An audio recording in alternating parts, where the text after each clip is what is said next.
Right, so first exercise up today is a pull-up, assisted pull-up. Not too fat to do normal pull-ups. But then yeah, assisted pull-ups. We'll do 1-2 warm-up sets here. Just really trying to open up everything and just squeezing hard, filling the back up with some blood, and then into one working set to failure. I feel like starting off with this, by the time we go into the next movement, it's really allowed me to feel like everything just moving more freely and really kind of full of blood before I get in. So one set here, it's definitely helped me get a lot more from the rest of my session. So yeah, warm-up set, working set, and these are disgusting as well. Even though they're assisted, it's not just trying to reef myself up to the bar, it's trying to contract through my back every single rep, so they're hard.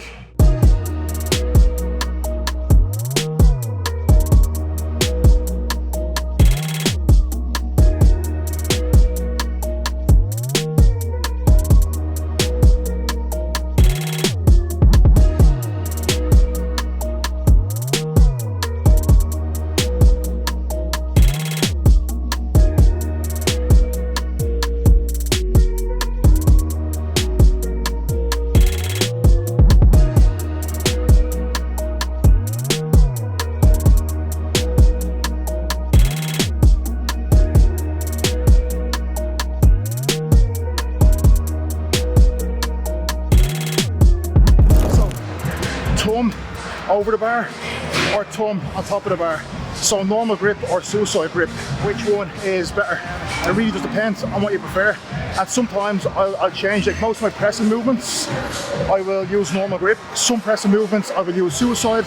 Same way any sort of pull movements, I'll mix and match. Usually for pull, I'll start going suicide grip with thumb off the bar, mainly because I feel like sometimes when I grip the bar properly, when it comes to rows or pull downs, I feel like I use a lot of arm just to fucking pull. So I feel like when it's thumbless, I can think more about driving through elbow and pulling with the back. So it's just person dependent. None is better than the other. It really is down to what you prefer, what feels best for you.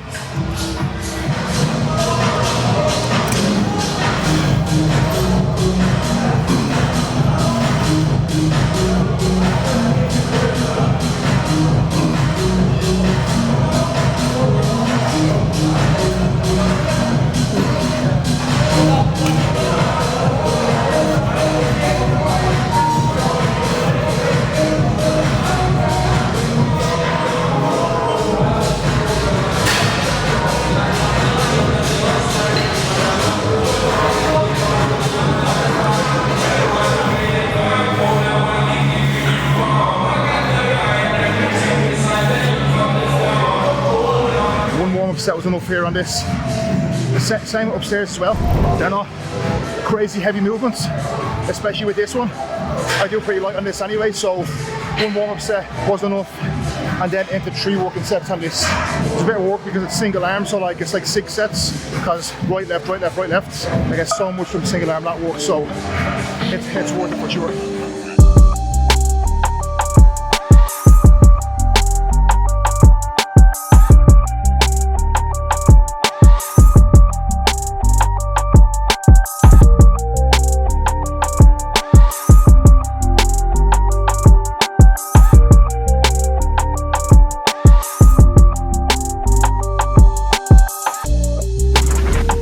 Another one with the single arm lat pull down that I like to think of is when you're pulling down, especially them last few reps, what's going to happen is I kind of want to rotate my shoulder in and my chest falls forward. So when I do that, I can move more reps, but I don't really feel I can get much more from it. So when I'm pulling, when my body wants to do that, I'm actively thinking about trying to keep that sternum lifted, just so I don't start to cave my shoulder forwards. So you'll see the last few reps as it wants to happen. I'm fighting that from happening. I'm keeping that chest tall and really just focused on driving down rather than making it easier and letting that shoulder and chest just kind of cave forwards.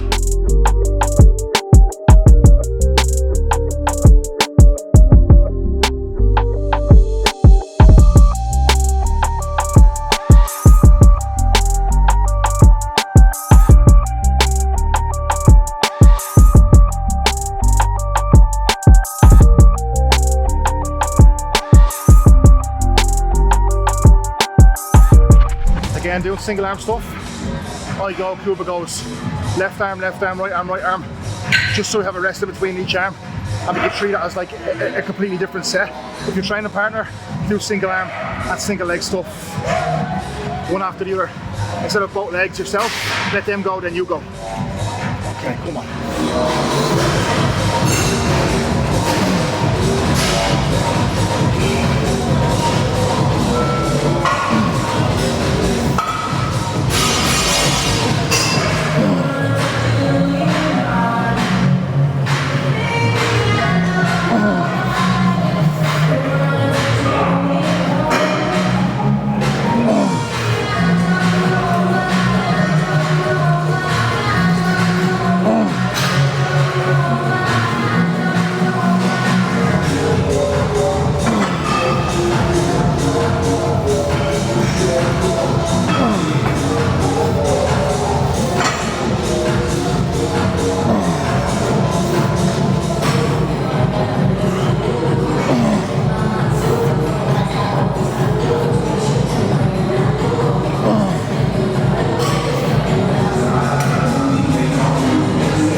That single arm pull down feels like it's the whole fucking session. Half an hour in, but feels really fucking good.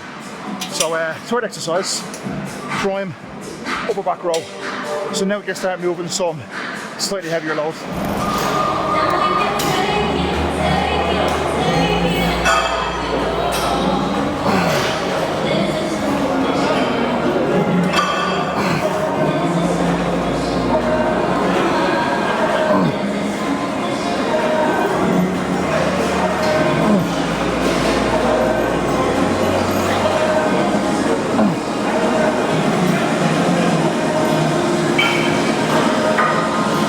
You will see on this, in comparison to like the pull down that we've done, it's very difficult to grind reps out on this. Like that pull down, you're really able to fight for them, like with the way the resistance profile is built. But there's going to be some exercises where it could be like rep 6, rep 7, everything is good, you feel like you have 3 or 4 more lefts, and all of a sudden rep 8, oh fuck, I'm done.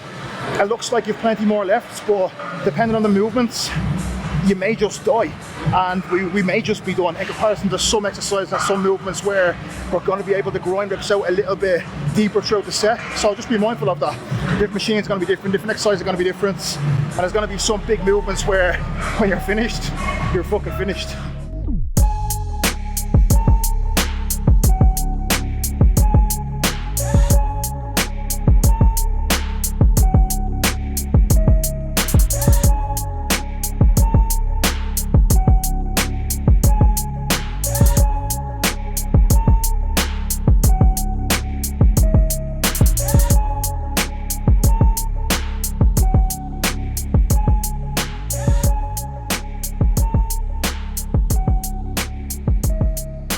Okay, so 3 sets on this. That's 2 sets done. 1 more set. This is a big movement. Only 1, 2, 3, 4, 5 back movements in this session, but a lot of sets. Probably the highest the amount of sets I've had for back has been in years, to be fair.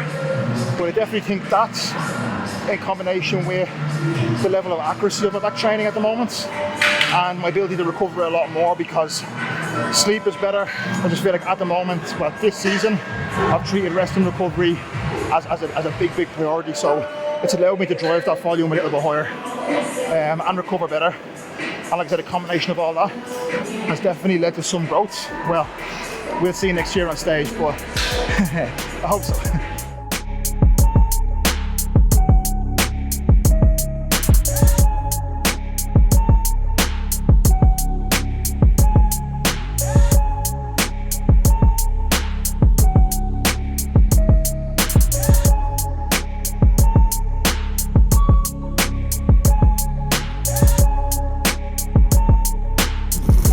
With this row, I used to be doing like maybe eight plates plus on this, but I used to like lean back and like twist around with it as well. So you will see here, I'm trying to stay a bit more upright. So when I row, I'm not leaning back with it.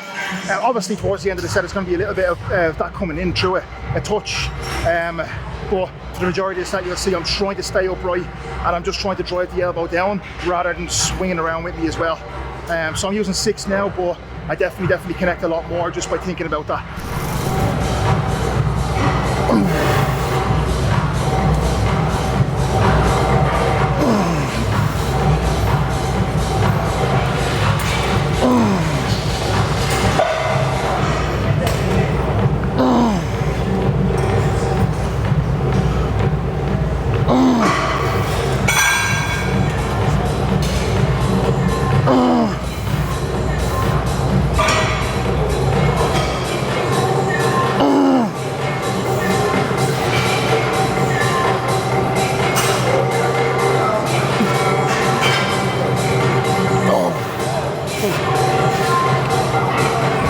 Two sets here, 2 sets each arm, fuck's sake.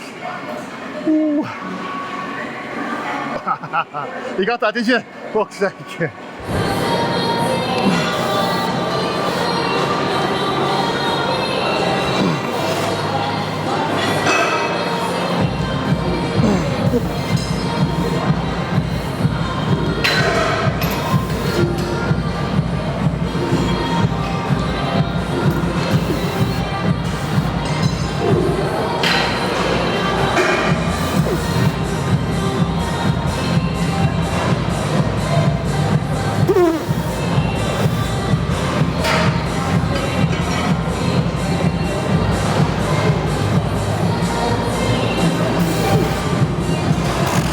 My approach to training hasn't changed this off season. I've just been a bit smarter with, again, like I said before, training like a bodybuilder, but don't get it twisted.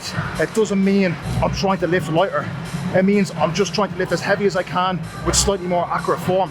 So yeah, just because I'm trying to connect better and feel muscles better, doesn't mean I'm just being like, I'll just drop the weight here and get a pump. No, I'm still trying to lift as heavy as I fucking can for that set with the execution that I need. So don't get it twisted. Just because you're looking for a better connection or whatever with movements, you still need load to fucking stimulate that muscle and let it grow.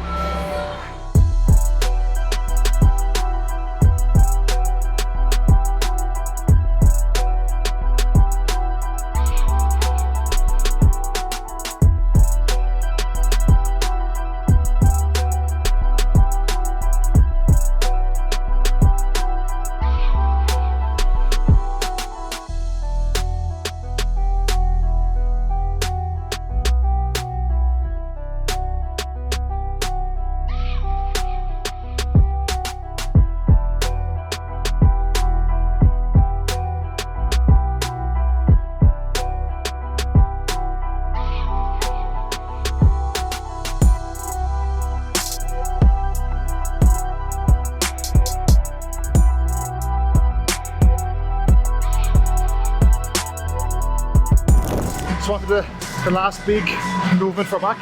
So this is 5th movement, and we have the prime low row. So really driving up into upper back. 3 sets here. Again, my back is already completely fucking toast right now. So 3 sets here to finish off, and job done. Then onto some trap work, rear delts, biceps, the boring stuff, but last movement on back, and then we run into the boring stuff.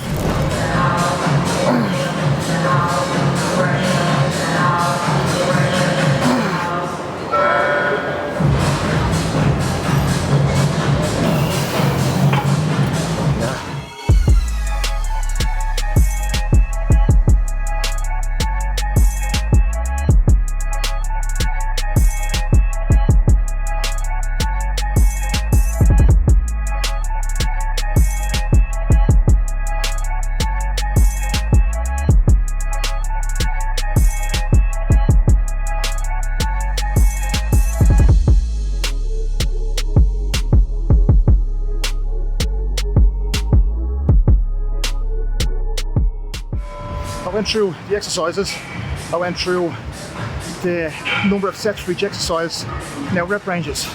So what rep ranges that I aim for, and realistically I'm going to go against the grain here, it really doesn't fucking matter, okay? And rep ranges are a guideline. You know, if your training plan says 10 to 12 reps, and you get to 10 reps, 11 reps, 12 reps, and you just stop, when realistically you probably could have done 14, 15, that totally goes against the point of a rep range. The goal here is to have a rep range that we're kind of like aiming for, and then kind of hitting failure within that rep range. But if I'm aiming for 10 to 12 reps and I'm in it, and I can get 13, 14, 15, I'm not fucking stopping, because the rep range is not the dictating factor. You taking that set to failure or close to failure is what's going to determine that growth that you're looking for. So today, every set between 8 to 15 reps, never really any less than 8, sometimes more than 15, but again, it just kind of depends. So yeah, there's no magic rep range, so don't look for one, and don't just listen to your training plan. If you can get an extra 2-3 reps more than your training plan actually says, do it, and then you'll know for next time that you can probably go a little bit heavier on that set.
Can't go wrong with some old school movements. You know, there are arm machines in here, and we go for dumbbell concentration curls. This can't be, sometimes this can't be free weights for a lot of things.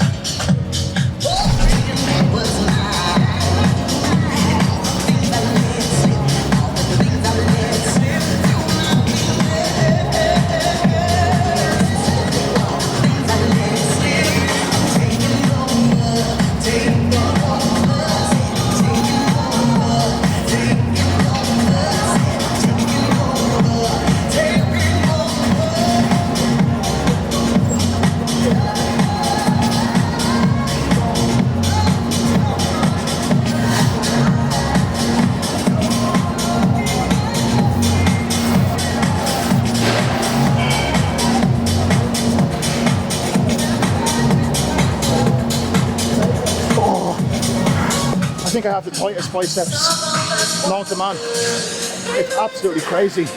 Anytime I get tissue work done, Jay is like, Mark, what the fuck?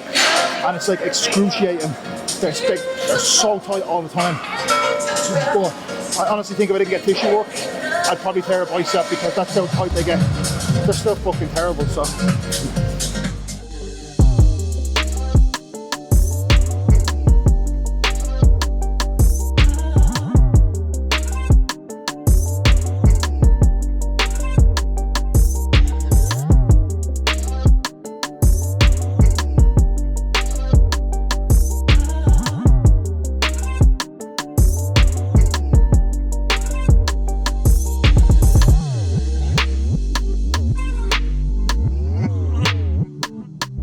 Yeah, so after back work, I had one set of shrug, as you would see on the prime, then 3 sets of the concentration curl, last set being a rest pause. So rest pause, I mean 10 to 12 reps to failure, rest 10 to 15 seconds, the same way to failure again, which I got like 4 reps, 10 to 15 seconds, failure one more time, which I got like 2 reps.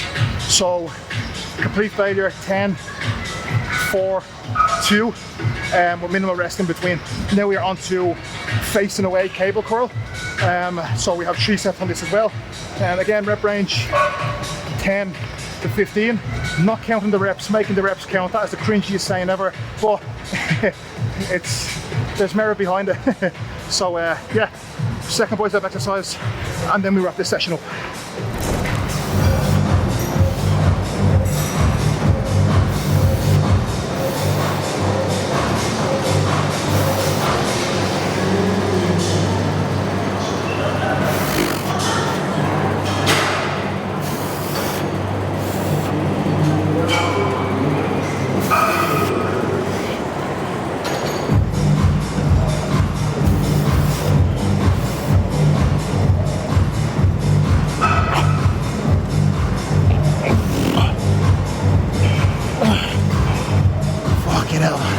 So, last exercise, rear delts.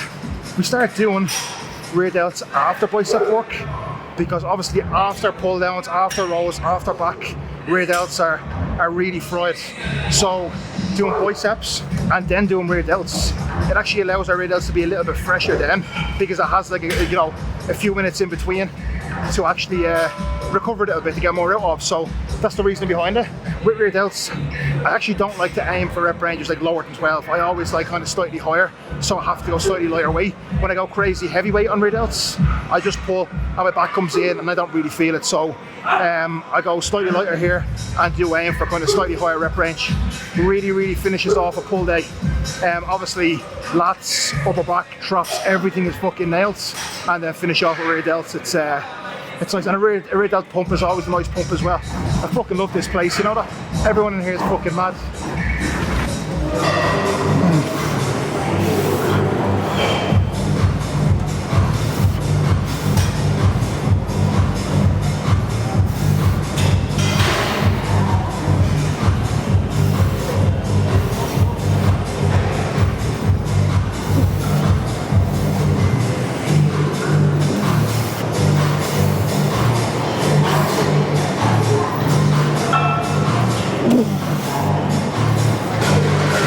Oh yeah, man.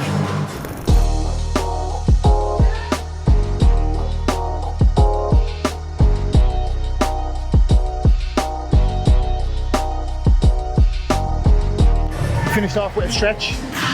Oh, that is so nice after finishing that back session. Just open up the lats after. Hang on, just got my hand on my side. But yeah, really successful session wrapped up.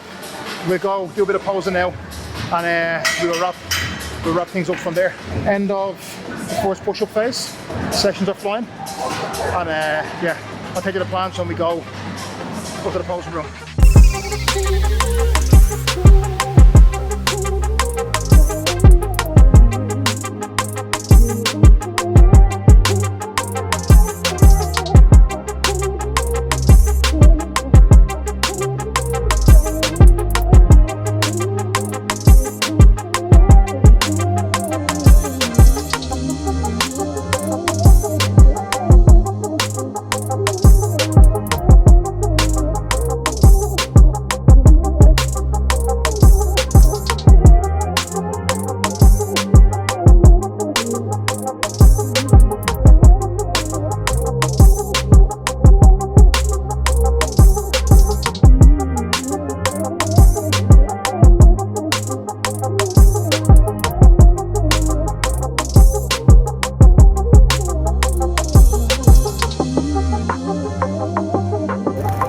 Okay guys, so that is the session wrapped up, and a quick round of posing. I actually have not posed in here since prep. So this is the posing room, and that room makes everyone look a little bit better. So I just don't look at myself in there because it's not an accurate representation. I look at myself much faster checking pictures, out of bed, flat. If I'm improving there, I'm gonna look fucking better in good lighting anyway.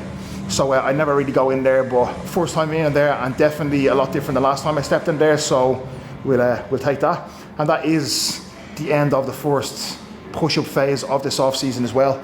So the game plan here will be back into like a maintenance phase for the next 4 weeks or so. We'll aim to kind of pretty much hold body weight where it is, and then from there, well, we'll call it the marinating phase, as everyone likes to say. But let that muscle just let that new muscle just kind of settle there, then into a dieting phase for honestly probably like 10 weeks, like a mini cut, but like I'm gonna fucking pull a good chunk off. I'm probably gonna pull maybe 30 pounds off. You know what I mean? I'm gonna get down to condition that if I wanna be stage ready, I can be ready in 8 weeks. And then I'm going to reverse back out of that and go into a second push-up where that will, you know, take us up till the end of the year, and we'll go into another kind of holding phase, and then we'll start prepping like February or so. I'm fully confident as well that I will have made the improvements needed by February that I wanted to make.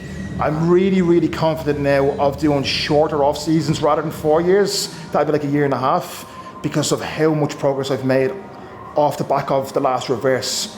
I know how much I can make off the back of reverse, how well I can control it, and I'm just more so excited to come out the back of the next prep and do the same because I know how much can be made. I can definitely afford to do them shorter off seasons now. Still long for a lot of people. Yeah, I can definitely afford to do that now because I know how much I can make out of the back of that. Yeah, so keep moving forwards.